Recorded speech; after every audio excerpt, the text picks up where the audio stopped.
ეს ზარები ქართული მართლმადიდებლური ეკლესიის ერთ-ერთ უმნიშვნელოვანეს ადგილას რეკავს. მე-11 საუკუნეში ქუთაისის თავზე მეფე ბაგრატ მესამეს აშენებულ ტაძარს სულ ახლახანს ჩაუტარდა რესტავრაცია, რაც დიდი დისკუსიის საგანი გახდა.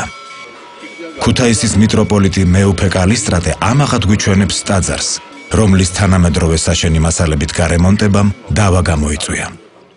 სპეციალისტები ამ ფორმით სრული რეკონსტრუქციის წინააღმდეგნი იყვნენ. ესენი უფრო ათეისტური აზროვნება არის. უფრო წუწუ, მაგრამ ჩვენ თაბორის ნათელი შვილები ვართ.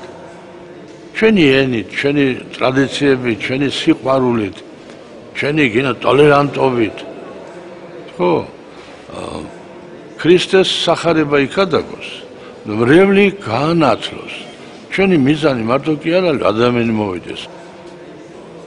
წუწუ, ჩვენ ისინი მოამზადოთ ზეციერი სასოფლების დასამკვიდრებლად.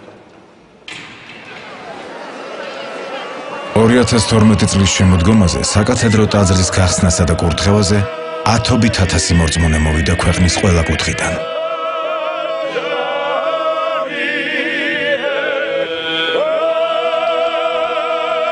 რესტავრაციაში გადამწყვეტი როლი ითამაშა მიხეილ სააკაშვილმა, რომელმაც 2004 წელს ინაუგურაციიდან რამოდენიმე დღეში პირობა დადო, რომ თავისი პრეზიდენტობის პერიოდში განაახლებდა საკათედრო ტაძარს.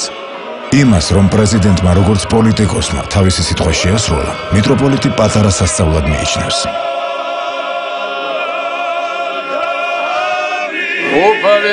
მიტროპოლიტი კალისტრატე ყველაზე ხანდაზმული მოქმედი მეუფეა ქვეყანაში და უკანასკნელ წლებში 300-მდე ეკლესია, მონასტერი და რელიგიური სკოლა აქვს გახსნილი ან ხელახლა დაფუძნებული.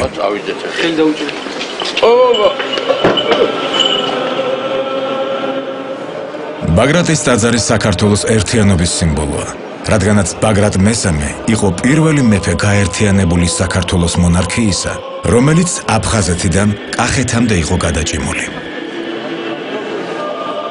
საქართველოს მართლმადიდებლური ეკლესია ერთ-ერთი უძველესია ქრისტიანულ სამყაროში. იგი დღემდე დიდ ზეგავლენას ახდენს საზოგადოებრივ თუ პირად ცხოვრებაზე.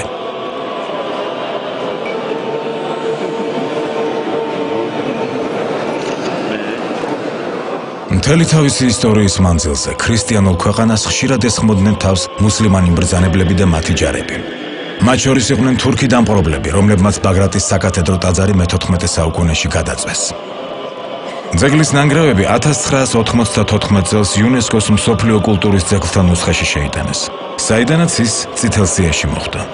ამიტომაც საერთაშორისო ექსპერტებს ტაძრის რესტავრაცია აშკარად სულ სხვაგვარად წარმოუდგენიათ, ვიდრე ქართულ ეკლესიას.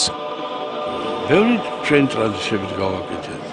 ბევრი რაღაც ნიშანიც უნდა იყოს იმისა, რომ ჩვენ ვართ იუნესკოს წევრი ხალხი და მისი აზრებით ჩვენ გავითვალისწინებთ. ნიშნებია გაკეთებული, რა როდის იყო, როგორ იყო, რა გაკეთდა. ეს არის ძველი დარჩენილი, იმ დროიდან ეს წინახარე ნაწილია, მაგრამ მაინც დარჩენილია და ეს ნაწილი ახალი დადებულ ნახეთ ძველი დარჩენილი. ისე რომ ფაქტიურად სახურავში მოიქცა და უკვე საუკუნეები ამას აღწერა. ძველიც არის, ახალიც არის.